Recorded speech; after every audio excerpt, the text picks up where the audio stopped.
କଇଠପଦର ଛକ ନିକଟରେ ଦୁଇ ବାଇକ୍ ମୁହାଁମୁହିଁ ଧକ୍କା, 3 ଆହତ।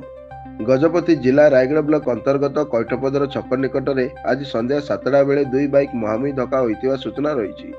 ଏହି ଦୁର୍ଘଟଣାରେ 3 ଜଣ ଆହତ ହୋଇଛନ୍ତି।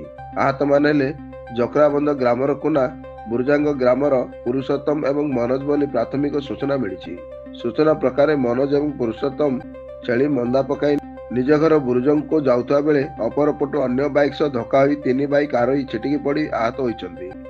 ଅନ୍ୟ 2 ବାଇକ୍ ଆରୋହୀ ସାମାନ୍ୟ ଆହତ ହୋଇଥିବା ଯୋଗୁଁ ସେମାନେ ନିଜ ଘରକୁ ଫେରି ଯାଇଥିଲେ।